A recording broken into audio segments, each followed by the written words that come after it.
આજે યુસીસી તેઓ એક મુદ્દો લઈને આવ્યા છે. કેટલાક સમયથી આ દેશની અંદર વિવિધતા અને એકતાને રંગ રૂપ અને પોતાના વિવિધતા અને એકતાને જે લઈને આખા વિશ્વની અંદર વખણાતું હતું ભારતનું, અને ભારતને સરખું રાખવા માટે થઈને બાબા સાહેબે સંવિધાન જે લખ્યું હતું, સ્ત્રીઓને પણ ન્યાય મળ્યો છે, હરેક સમાજને ન્યાય મળ્યો છે.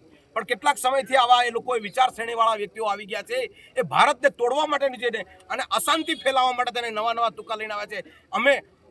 અમે આ સાકી લેવા માંગતા નથી. એમાં એવું કહેવામાં આવે છે કે આદિવાસીઓને ખુશ રાખવા માટે આદિવાસી નહીં બોલે, એની માટે એમ કે આદિવાસીઓને બહાર રાખવામાં આવશે.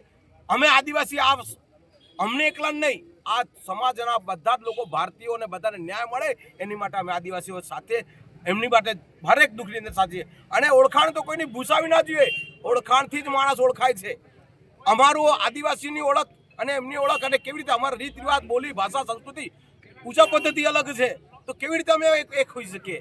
આ યુસીસી એક સમાજ છે જેની પોતાની ઓળખ નથી, એ લોકો ઓળખ મિટાવવા માટેનું જે ષડયંત્ર રચે છે, આ દેશની અંદર વિવાદ ઊભો કરવા માંગે છે. એ અમે આદિવાસીઓ સાખી નહીં લઈએ. એસસી, એસટી, ઓબીસી અને માઇનોરિટી સાથે આદિવાસીઓ પણ સાથે છે, કેમ કે કેટલાક સમયથી અમને લાગી રહ્યું છે કે આ સમાજને, આ દેશને તંત્ર ક્યાંક ને ક્યાંક બોલી નથી શકતા, પણ દુઃખે બધાને છે. મહેરબાની કરીને આવા ધક્કા ના કરો, સંવિધાન પૂરેપૂરું અમલમાં લાવો. આ જીવાનો પૂરેપૂરો બધાનો હક છે. એ જ અમે આ લઈને આદિવાસીઓ અને એસસી, એસટી, ઓબીસી, માઇનોરિટી અમે બધા સાથે છીએ. અને જે પણ જે લોકો આ ચલાવે છે એમને કાન ખોલી દે કે દેશને દરિયામાં ના ધકેલો, આવા ષડયંત્રોથી ના ધકેલો. તમારા પ્રોપેગેન્ડા નહીં ચાલે. અમે આ યુસીસીનો પૂરેપૂરો વિરોધ કરીએ છીએ.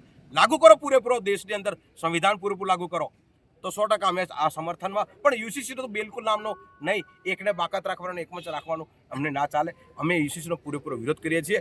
અને જો આ લાગુ કરશો તો અમે અગાઉ ગાંધી ચિંધ્યા માર્ગે અને પોતાના હક અધિકાર, સંવિધાન બચાવવા માટે આપણે કોઈ પણ સંવિધાનિક રીતે અમે પગલું લઈશું. નામ ને પ્રવીણ પારગી, આદિવાસી એક્ટિવિસ્ટ.